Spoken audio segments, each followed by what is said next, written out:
Good evening, TheoTrade. This is Corey Rosenblum, and you're watching the Theo Nightly video for the 12th of April here in 2022. Market was down today, but that is a little misleading given how small the indices are down, at least after hours.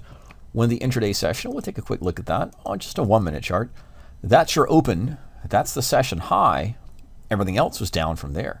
So it was a rout, even though the market gapped up on CPI data. And that was a little bit better than expected, but the market is, I think, playing games with us in the sense of, yes, inflation's very high, but it wasn't as high as the analyst estimate. And so that was bullish, but that was short-lived. That's the S&P. While we're on the 1-minute chart, that's your open, and that's the Nasdaq printing the high in the first 30 minutes or so, and then trading down from there. There's the Dow mini futures again, and the one market that was up, at least up, and that is again barely, is the Russell. So that's the intraday chart. Let's sneak that back to the daily chart and see exactly where we're playing.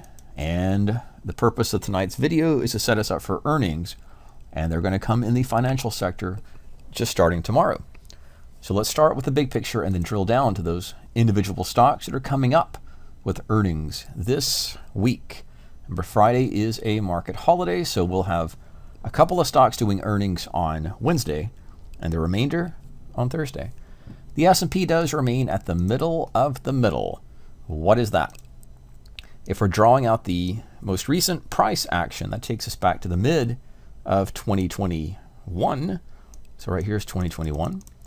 And that, generally speaking, was an uptrend that turned downtrend, but in general, he put them all together. It is a sideways trend. And the S&P shows the middle of the middle. And what that means is we can draw out little horizontal trend lines from prior highs and lows. Don't get too concerned about this. Think about this like a bell curve distribution, which puts the middle or the high point right there. And that is about the 4445 or 4450. That's where the market is. If you think about that a different way, this is how I like to see it, that is fair valuation. And this would be above. Fair valuation favors the short or the bear side of the market, and under or beneath fair valuation, beneath or under, would favor the bull side of the market. That's just a general term, or at least how to frame within a bigger perspective. Nasdaq is a little bit weaker. We see that middle, roughly 15,000, and we're closing beneath 14,000 in the Nasdaq. So that is closer to the bottom of its trading range. The Dow, however, is in a very well-defined sideways range. So again, middle of middle, which puts the Dow at that 34.5.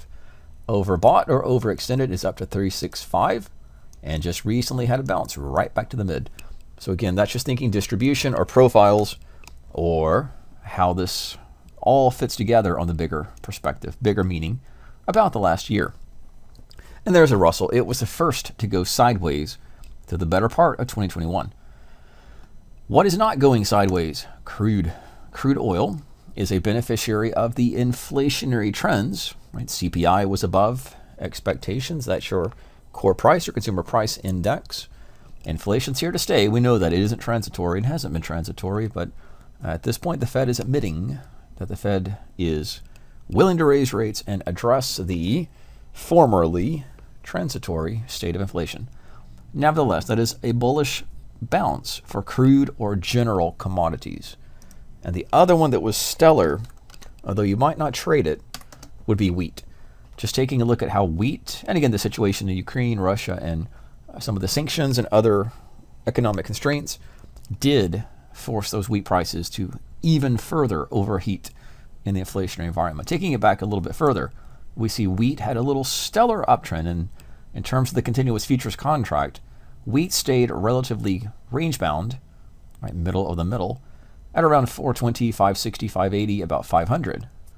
Well, that has given way to a surge to 1300. And again, that's a similar dynamic as crude oil. Other commodities fit the bill for inflation, but that's where we're looking in the market for crude oil. It's still a little more bullish than not, and is bouncing off of its middle of the middle or the mid band, just looking at it from 95 per barrel. Gold is getting continued upside break. We'll see this on the daily chart there. And that recent break was earlier in February. That was about after, or shortly after, the stock market had peaked. The stock market peaked really into December and January. And that's when gold had a reversal up from its lows. It broke out of its middle. And that was above 1850 that sent the price to 2050. And we're trading back, potentially, to those highs. And that's going to take us right now to the bond market. Let's look at ZB first. ZB continues to be our 30-year Treasury bond. And that is on the downside, but that's been a down play since peaking in 2020. So bonds have had their downtrend and continue such into the current new lows in 2022. That is followed up with the 10-year Treasury note. And it's opposite, or at least looking at yields, that's the concern of the market. One of the major concerns is, got a TNX, is the 10-year Treasury note yield. That peaked in about 2018 and traded lower all the way to the pandemic. We think about that as the early March and April of 2020. It bottomed or reversed off of 0.6%. And that was a big boon or big boost to the economy when rates were that low.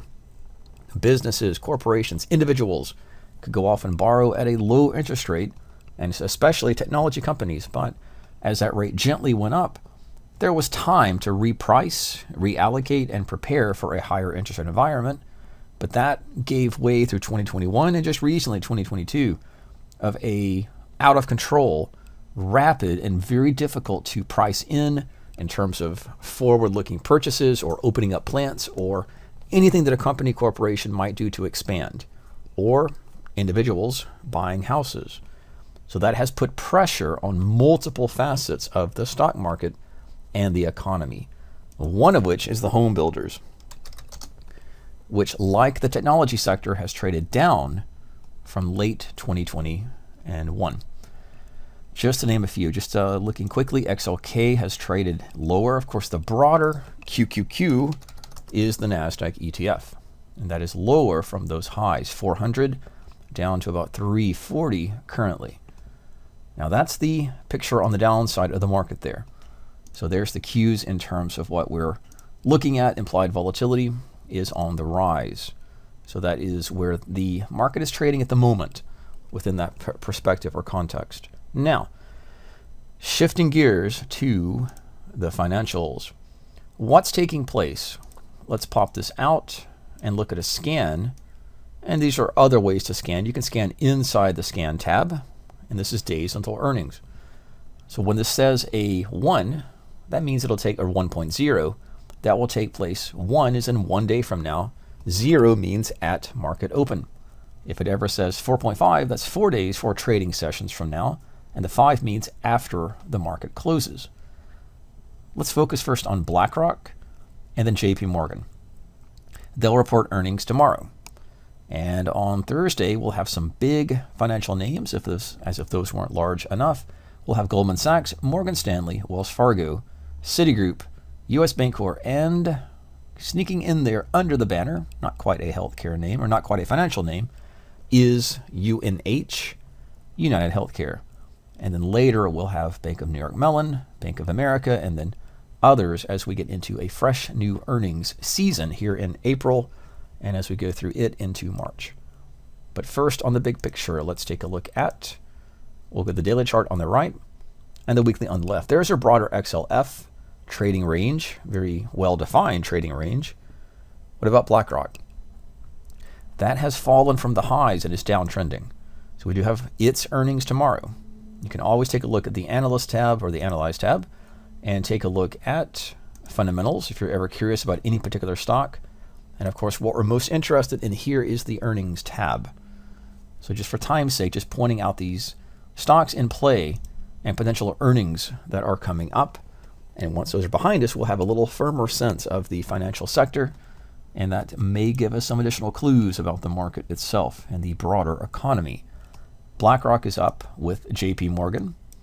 If you have positions on, they'll be reported before the bell. That'll take place again tomorrow on the 13th. That's a Wednesday. And that's before the opening bell. Not going to make any trade recommendations there or logic, but just keeping those in mind. After the earnings are finished, that will be something to think about off of these 130 or how that plays after earnings. Then Goldman Sachs similarly is making 52-week lows, or just did. Morgan Stanley is getting a steeper pullback. Wells Fargo also a pullback. And Citigroup down really at those lows. It's a strong downtrend. On the daily chart, that's keeping it down, 52-week lows. In fact, that's lows not seen since middle part or later part of 2020. And then finally, U.S. Bancorp getting its pullback as well. These will be focal stocks in tomorrow's session and into Thursday, amongst all the other headlines as we go into a holiday weekend. As always, be careful and safe. This is Corey Rosenblum with tonight's Theo video update for April 12th, 2022.